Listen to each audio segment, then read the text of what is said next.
What's up, people? It's your girl Adeola. Happy New Year, my people. So many things have happened over the break that I don't even know where to begin. The election campaigns are now in full swing in Nigeria. You guys know that next month is our presidential election, right? Valentine's Day. Disrupting all my lovey plans. I was looking forward to, it's going to be a good day anyway. Now, as a good citizen, you guys know that I'm always watching out for my oga. I just want to commend my president for his campaign strategies. When they were in power, did they build nursery school for anybody?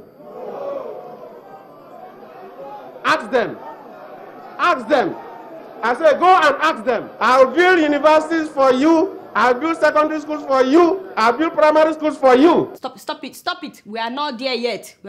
What is wrong with you? Honestly, I just want to commend whoever is in charge of the social media campaign for President Goodluck Jonathan has been doing a terrific job in broadcasting the achievements of President Goodluck Jonathan. Have you guys noticed? Every day on Twitter, on Facebook, all you will see is before Jonathan, there was no train. Now, we have trains. Before Jonathan, our airports were dilapidated. Today, they've been repainted. Before Jonathan, our agricultural sector was a joke. Now we produce rice and all our farmers have cell phones. Every day on Twitter, what is trending? It's either GEJ wins 2015 or why GEJ would win or Jonathan is changed. Seriously, these people are working hard. Maybe APC can also learn something from that. And it is working for them. For example, see when you click on those hashtags like why GEJ would win, people have been listing all the good stuffs about, let's take a look. He set thousands of committee but never implemented reports of those committee. Hashtag why GEJ would win. Who is this? Who is this? Seriously, this is not what you're supposed to write. My brother, look at these people. Mr. President spoke passionately. He wants to be re-elected. But where was this passion when Chibok girls were abducted? Hashtag why GEJ would win. They're getting it wrong. Before GEJ, IMF and World Bank listed Nigeria as low income. Thank you, somebody is getting it. Today, they list us as mid-income. And how has that benefited the masses? Hashtag how Che, is this thing backfiring or Nigerians just don't know how to use Twitter? When somebody starts a hashtag, you're supposed to say things that agree with the hashtag. That is how you do it. What is wrong with these Nigerians? Do I have to teach you everything? Hold on. APC supporters are sons of Boko and daughters of Haram. Now we are talking. Somebody that gets it, this is why GEJ will win. God bless you, my brother. See, this is why GEJ would win. Because all of you supporters of APC, you are either sons of Boko or daughters of Haram. For the first time in Nigeria, a sitting president apologizes for the non-payment of workers' salary. Now we are talking. Wait a minute. They still have not paid workers' salary? My brother, I heard that people didn't get paid for Christmas. Now, wow, we are still apologizing. What about all the money they are spending on the election? Just pay people now. But at least the president is apologizing. That is good. That is a good thing. I'm so glad to see that some people actually know how to use Twitter. Hashtag YGEJ will win when Nigerians get drugged on election day. My brother, you're that phone. Make sure you edit this out of the video. Just imagine trying to drag me into your insult of the presidency. I would never. I refuse to be part of this. Either Nigerians are turning hashtags against my president or not. His campaign team is still doing a wonderful job. Keep doing what you're doing. Don't mind enemies of progress. You see what he has done in the agricultural sector? Agric is booming. Same thing was creative. Same thing that everyone. And he will do more. We have not seen anything as good as this. We say we want Jonathan again. Oh, P. My name is Onyeko Wenu. Goodluck Ebele Jonathan's government. What is wrong with you, my brother? Stop it. We are not there yet. Focus. Now, having said that, I was so disappointed, my oga. Why make Femi Fani-Kayode your campaign manager? I told you before, always call me before you make decisions like this. This is something we could have sorted out between me and you. How would anybody take you seriously? The way the man is doing kalo, tomorrow he may switch to APC and abuse you and everybody at PDP. When we were born, we were told that at independence, Nigeria, Brazil, Malaysia, Indonesia, and even India, we were all at the same level. Now all those countries have left us behind. And whose fault is that? Whose fault is that Nigeria keeps going backward? And why do you keep playing these clips? I told you we are not there yet. Can't you exercise some patience? What is wrong with you now? Now let me talk to APC. Yes, in fact, APC, you have a lot of issues. First of all, what is this thing about you manufacturing fake voters card? Seriously, do you need to do that? Registering infants and dead people? Are you kidding me? Kai, shame on you, shame on you. And don't tell me that this just happened in Lagos. What if it's happening elsewhere and they're just yet to be busted? No, you guys should get your acts together. Get it together. An APC local government chairman in Lagos was caught doing ritual on Sogun just because you want to be elected. Can you imagine? Juju, black magic, Niger. I don't know why the man has not been arrested by now. Because he said in the video that he killed a human being for this ritual.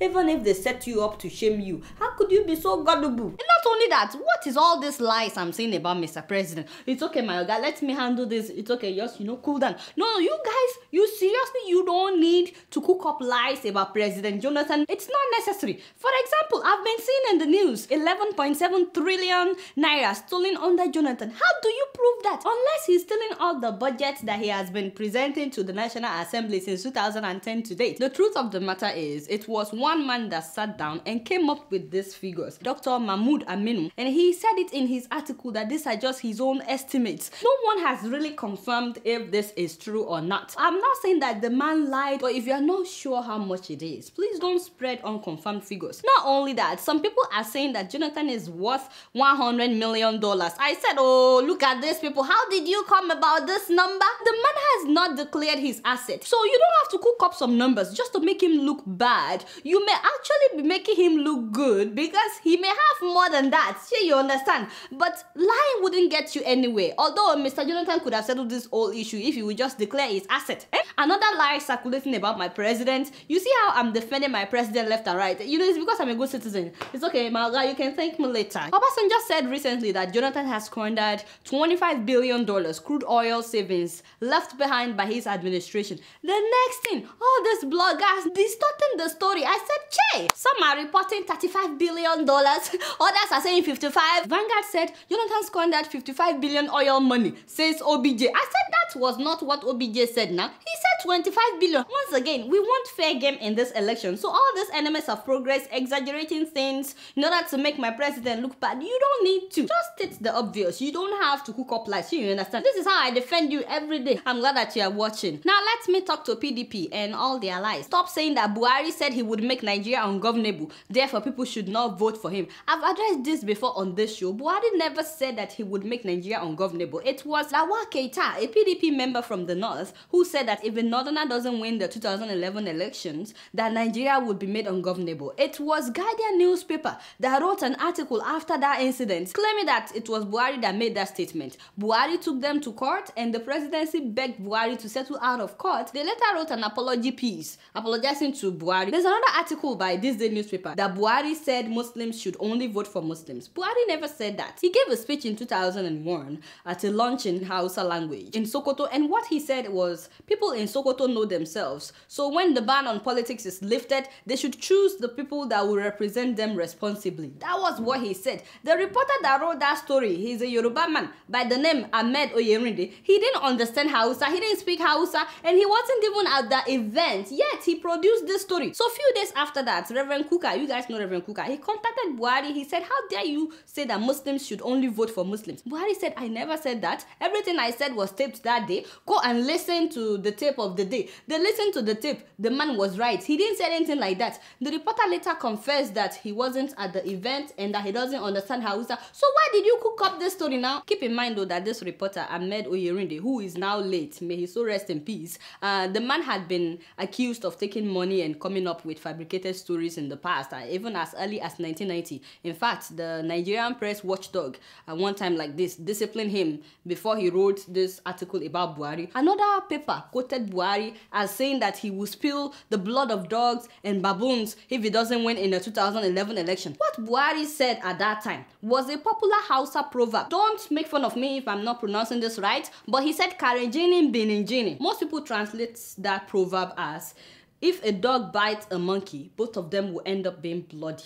Other people translate it as this fight would be fierce. This is what the general said that day. He didn't speak in English. I'm not defending Buhari, by the way. I'm just giving you guys facts. Whatever you do with the fact, that is your own palaver. If a dog bites a monkey, both of them will end up being bloody. That was what he said. But how they came up with that translation that Buhari said he will spill the blood of baboons and dogs, I don't know. Because some Hausa people told me that even when you are playing soccer, that's something you tell your opponent. The same Guardian newspaper also published an article that Buhari calls for Sharia implementation in all Nigerian states. Shoo! Today people are circulating it on social media left and right. If you guys have not learned anything from watching this show, at least remember this. Learn to do your own research. Someone asked Buhari, did you really say all these things? He said, that would be stupid of me to make such a statement if I'm trying to become a president. PDP also said that Buhari made Nigeria join the Organization for Islamic Countries, and that is not true. Babangida was the one that signed Nigeria up. Buhari refused to do it in his time when he was head of state. But guess what? In 2013, President Jonathan was the one that led the Nigerian delegates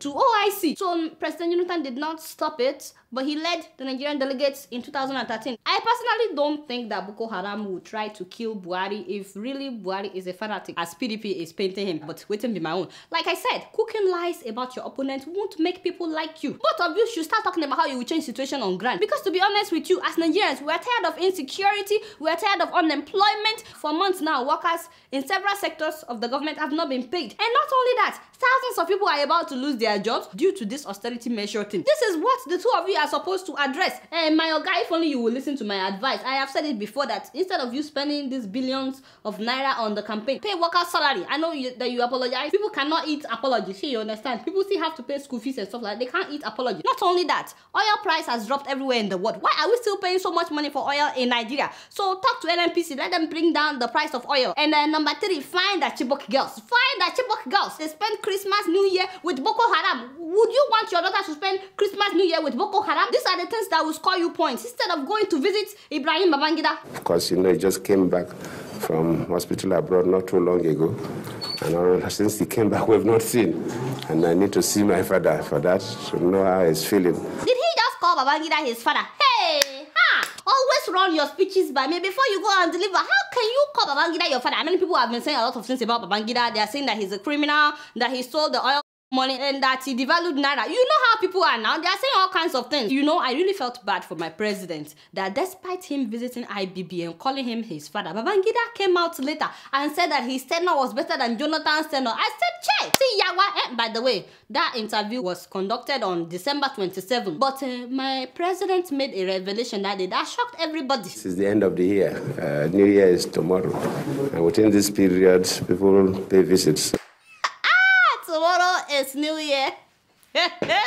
You know, I do it. He was misquoted. But you know, I don't have any issues with him visiting Babangida or anything. My only issue is that Mr. President has failed to build a good hospital where his father could have been treated. And it's not good. It's not good now. If you consider IBB your father, how come he went abroad for treatment? Even if you can't build a good hospital for the rest of us to be treated, at least build a good one where people like his caliber can be treated. No be me talking, but is it true that the president has relocated his children to London because of insecurity in Nigeria? Hey, well, I've been seeing it on so many blogs. I don't know how it can be true though, because we saw the president and his children attend a church service together on New Year's Day. Is it that they relocated and came back, or wait? This blogger self, man yourself, oh eh? Now you can play the tape that told you to play. Somebody stood in Port Harcourt and said he was going to cast people in the street and throw them to Kirikiri. The same mouth said something from the right, from the left, and from the right.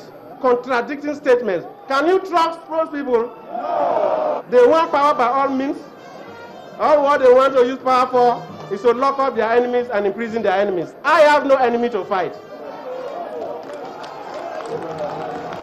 Okay, so my yoga, we will meet after the service. But I agree with you that you want people to vote for you, but it's like you are indirectly saying that people can do anything and get away with it as it is right now. It's like you're trying to tell us that is how it will continue to be if people vote for you, that a lot of criminals will continue to get away. I know you claim that you are fighting corruption, but to be honest with you, a lot of criminals have gotten away in your time. Now, I'm not saying that Buhari should be saying that he will put people to prison. If you keep saying that Buhari, nobody would vote for you. But Mr. Jonathan, you should also not say that people can do whatever they want, you won't put them into kirikiri. It's not good now, considering the fact that a lot of young people are being put in kirikiri every day. You don't consider them your enemy, but because they are nobody, they are putting them in prison in masses. All these young graduates with no jobs, whenever they get into yahoo, they are putting them in prison.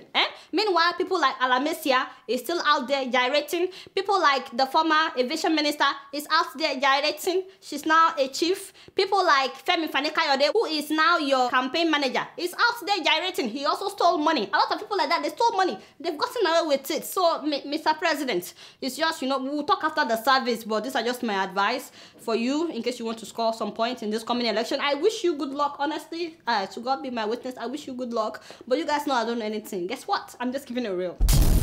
Moving on to Cameroon. Did you guys hear that Boko Haram is now threatening Cameroon? Hey, I'm telling you. Yeah, so Nigeria's Boko Haram wants everybody in Cameroon to start observing the Sharia law. You see what happens when we don't take care of our own business? It spills over into other people's territories.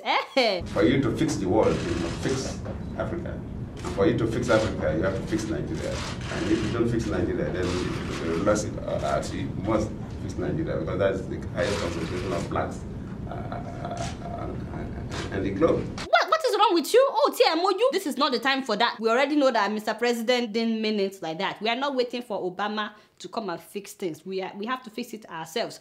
Anyway, the interesting thing is Cameroonian army has actually been defeating Boko Haram. So kudos to them. And it's very sad that they are making fun of Nigerian soldiers. They are saying it openly that Nigerian soldiers are running away. And of course, the Nigerian Defense Headquarters is not happy about that. But guess what Nigeria is doing with his own army? We are sentencing them to death because they refuse to face Boko Haram without adequate weapons. Yes, so over the Christmas and New Year break, the Nigerian government sentenced another 54 soldiers to death for mutiny. See trouble. You see what I'm saying? Isn't that suicide mission? And for those that are saying that the soldiers signed an oath, they shouldn't have turned back, please, let your brother or sister go and join the Nigerian army and face Boko Haram without adequate weapon. After that, you can come and lecture the rest of us. Just look at their faces. Now look at these young men. These people, they have dreams just like you and me. Do you know how many of them have actually died because they were sent out without adequate weapons? I've said this several times. When we are not directly affected in Nigeria, we could care less about other people that are affected. These are somebody's sons, in case you don't know. This is somebody's husband, somebody's father. And by the way, why would anybody want to die for Nigeria?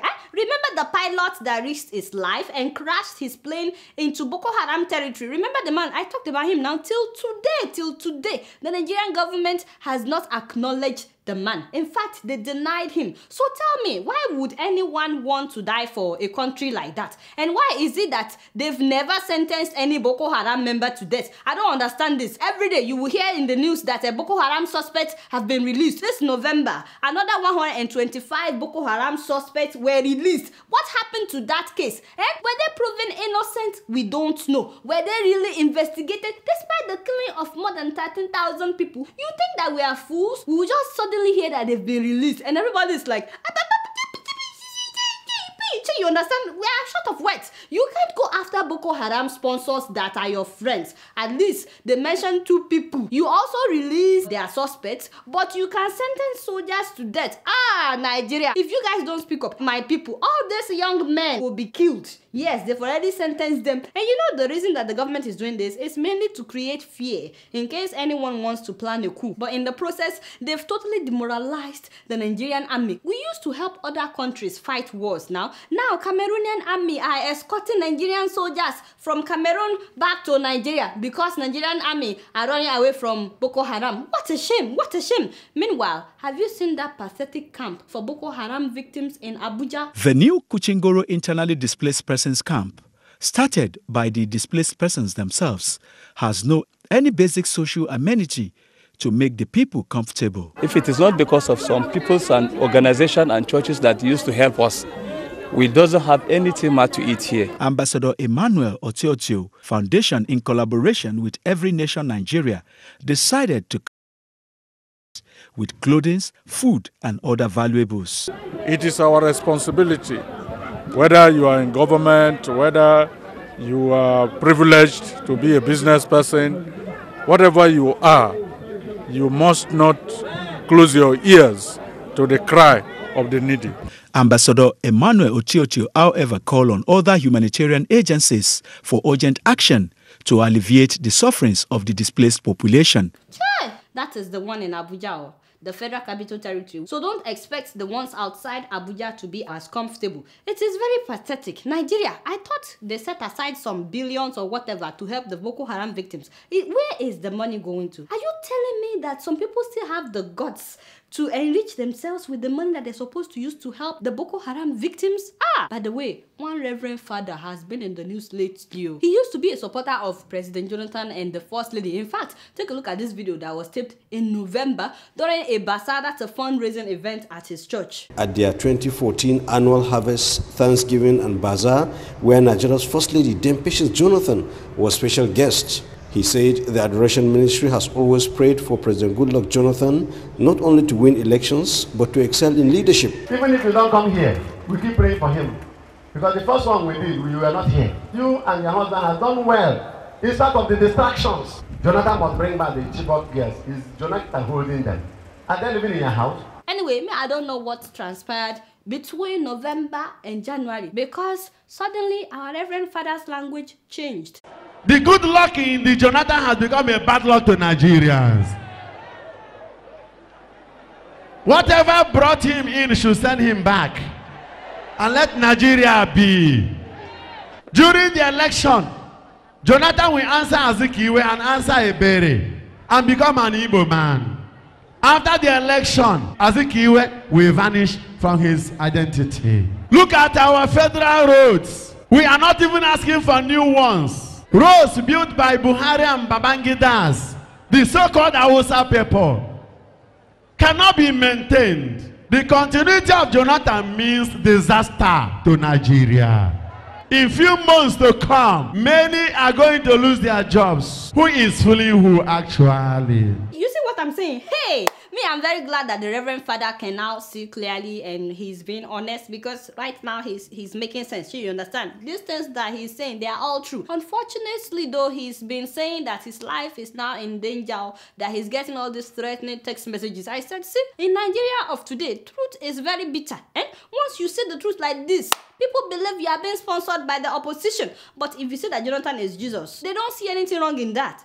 It's very sad. Reverend Father, don't worry. When the Reverend Father was praising the First Lady and Jonathan, he wasn't getting any threatening text messages. But when the man switched, you understand, suddenly he's being threatened. Nigeria, it's not good. There is God. This is why I don't talk about people on this show at all. And speaking of elections, I've been hearing all kinds of drama about voters registration cards. You know, somebody called me from Abuja. He said, Adeola, you won't believe this. So we went to register for the election and they told all of us that came that day that the person that registered you guys in 2011 is dead. He was a youth cop and now he's dead. Therefore, you will not be able to vote this year. I said, are you kidding me? Another one said, Adeola, we had to bring our own laptop for registration. I said, no, the devil is a liar. Somebody else was telling me, Adeola, guess what? We had to pay for them to buy fuel into the generator before they registered us. I said, why would you be the ones to pay for the generator fuel now? Hey, Nigeria, too much drama. And that is not all. Somebody else was telling me, Adeola, temporary voters card, which means they gave us temporary cards. I said, so when will you be given the actual voters card? We don't know. I said, so will you be able to vote with the one they gave you? He said, no, we won't be able to vote with this one. We must get the original one before we can vote. I said, but what if you don't get the original one by the election time? We won't be able to vote with that too. I said, Che, imagine what is going on now. Mr. President, you promised us. You said this will be a free and fair election. Can you talk to INEC? Talk to somebody. A lot of people don't have voters registration card. No wonder the Nigerian government doesn't allow Nigerians abroad to vote in absentia. Yes. If they want to make it happen, of course they can. But they know that once you live abroad and you see better, you know better. But you guys know I don't know anything. Guess what? I'm just keeping it real. I'm sure you all heard about the coup attempt in the Gambia, carried out by some Gambians who live in the US and UK in collaboration with some top army officials on ground. Unfortunately though, the soldiers on ground betrayed the ones that came from abroad, killing 4 of them. Please accept my condolences to all the family members and to all Gambians. May their souls rest in peace. Jermaine was outside the country when this happened, and when he returned, guess what? He denied that the coup happened. This was not a coup. This was an attack by a terrorist group. terrorist group? Seriously? Honestly, this is the first time I'm hearing of terrorists that will start their attack from the presidential palace. This was an attack by a terrorist group backed by some powers that I will not name for now. Well, by powers, he means the US, UK, and Germany. You know, he likes to blame all problems in Africa on the West and on slavery. I mean, we all agree that slavery is very, very bad. It was wrong. But the West that he keeps blaming is at least taking care of its own people. So, Jermaine, you could just show us how it should be done instead of just blaming the West. I'm just saying, I mean, this is a country with 1.8 million people. There's no reason why the Gambia shouldn't be the envy of all African countries. 1.8 million. How many people do we have in Oyo State? 5.5 million. What about Kwara State? So Kwara is more than 2 million. So you see what I'm saying? So the population of his country is not even up to Kwara State or Ekiti State or Yobe State. They should have the best of everything, considering that this man gets millions of dollars every year from the West, the same West that he's criticizing, for the development of his country. You know, the OECD, which includes the US, UK, and stuff like that, they gave him $139 million in 2011 alone. 2011,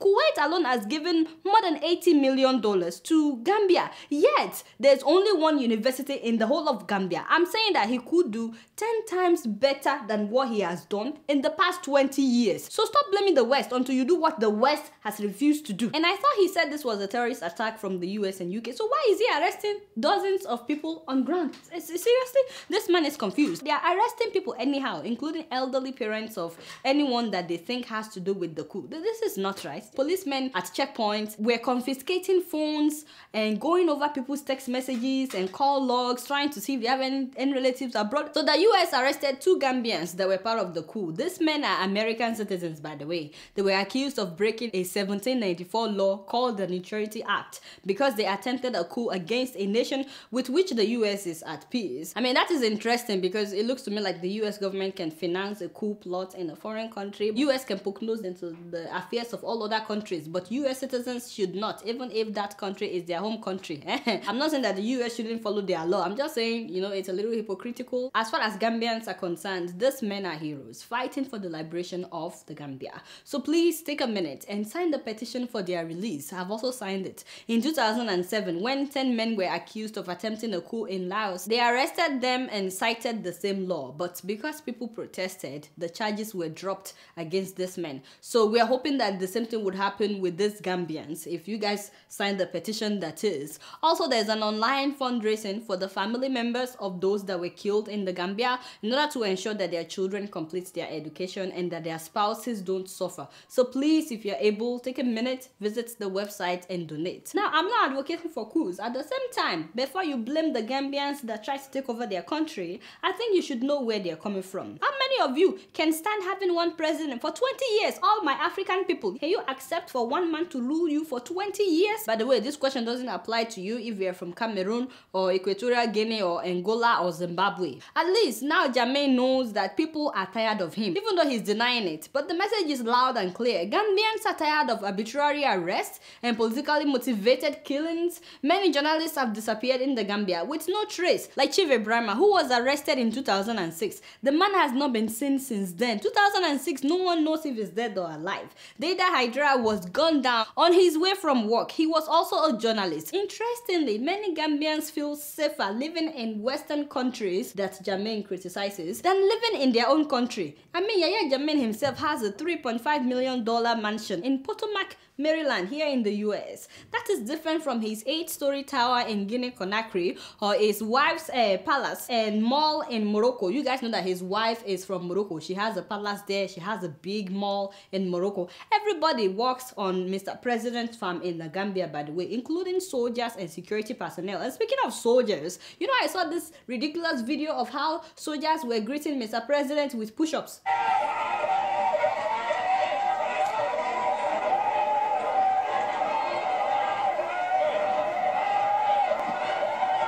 Honestly, after Jammeh leaves, these soldiers would need some serious therapy. You know, it's not a secret that Yahya Jammeh sees the Gambia as his personal property. He owns chains of businesses in construction, public transportation, sand mining, food processing, distribution of food to hotels, the open market, travel agency, butchery companies, sales of meat products, bakery, bread distribution, importing and exporting of goods, clearance of goods at ports, retail stores, gas and petroleum product sales, property development, as well as rental and sales and international investment, just to name a few of the companies that Yahya Jammeh has in his own country. Only one man in one country, and he's also the president. So when I say that he owns the Gambia, I mean he does. The sad thing is that he has forced so many people out of business because they cannot compete with him. On top of that, this same president claims to heal all kinds of diseases,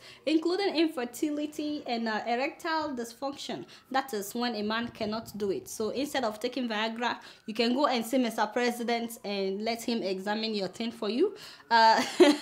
Yes, but you know what troubles me the most? The coup was announced on his Facebook page. So journalists asked him if the page was actually legitimate. After the whole thing, they asked him, is the page legitimate? Guess what Mr. President said? I do not have a Facebook account. I don't even browse the internet. What? My God!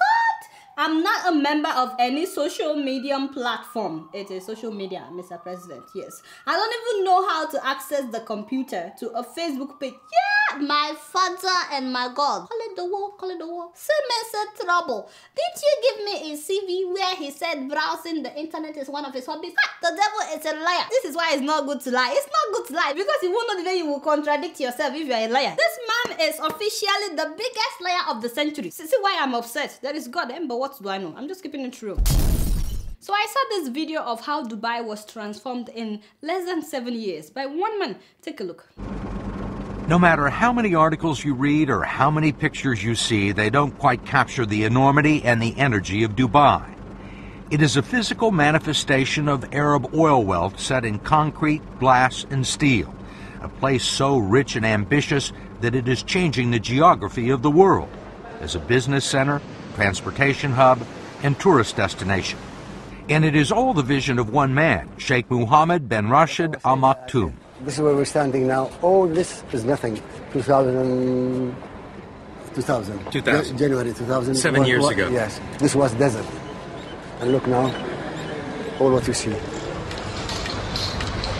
What you see has been called the largest construction site on Earth, with 500,000 laborers working on a reported $300 billion worth of projects, building Sheikh Mohammed's dream of a modern, efficient, and tolerant Arab city. What are you trying to do here? What do you want this place to be? I want it to be number one. Not in the region, but in the world. What do you mean number one in the world? In everything. High education, health, housing, just making my people the highest way of living.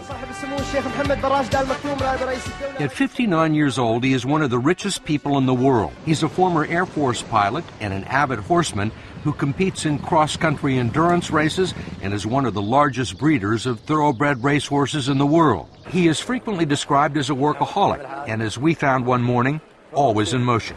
I'm just doing my normal thing, which is, you know... You like to stay on your feet? Yeah. Where's your security detail? I don't have security. Just walk around by yourself? Yeah. He's famous for dropping in unannounced at construction sites and government offices to see how things are going. We'll get in this car, huh? This is my car. All right, fine. I will drive. Okay. He uses his cars as mobile offices. So you travel by yourself all the time? Most of the time I travel myself, yes. That strange-looking building on the left is one of the world's tallest indoor ski slopes. Outside it may be 120, but inside it feels like the Alps. Why do you want everything to be the biggest, the tallest? Steve, why not? Why not? If you can have it in New York, what can we have it here? Most people would try and do all of this in a lifetime, not in 5 years. I want my people to live better life now, to go to the high school now, to go to the good health care now, not after 20 years. Wow. I don't think I need to say anything else. I want my people to have the best healthcare system. I want them to have the best education. I want my people to have the best, and I want it now, not in 20 years time. Wow. That sums up everything. Oh, by the way, did you hear when they said he has no bodyguards or driver, that he drives himself? That is somebody that is actually working. No wonder everybody now wants to go and get married in Dubai. If you are somebody in Nigeria, you want to go and get married in Dubai. No, be so. All I'm saying is, my people, if this man did it in Dubai, there is no reason for your leader not to aspire for you to also have the best of everything in your country. So stop settling down for less. With all the natural resources that we have in African countries, there is no reason why African leaders cannot take African countries to the next level as well. But you guys know that I don't know much. Guess what? I'm just keeping it real. For my sports story today, for the first time, an African man has been named the International Table Tennis Federation Star Player of the Year. Yes, sir. Give it up for my brother. That's 26-year-old Nigerian tennis player Haruna Kodri. This guy beat players from Asia, from Europe, from all over the world to become the first African to win the top prize. And guess where the event was held? Of course, Dubai. Now everybody wants to go to, you see what I'm saying? If we develop Nigeria, so people will be coming to Nigeria, you understand? And speaking of tennis players, I'm sure you guys know about this guy, but if you don't, please meet my brother. That is Segun Toriola from Kwara State of Nigeria. He is one of the best in the whole of Africa. You've probably seen this short clip of him playing another person from Singapore, but in case you are yet to see this clip, it's very short and sweet. Please take a look.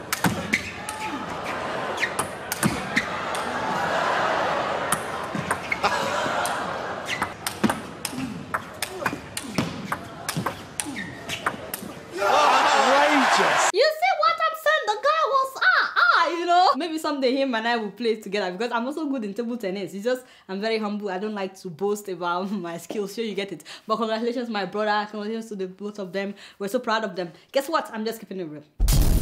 So before I leave, I just want to say, if you're yet to send me your address and you participated in the Keeping It Real contest, please email me your address and your size. Those that emailed me your addresses, we've been sending out your stuff, so don't worry, you will get it. If you have not gotten it, they're already going out, so you will get it. Alright guys, it's been real, and I'm keeping it real right up in here. Until next week, I'm gonna see y'all later. Peace out.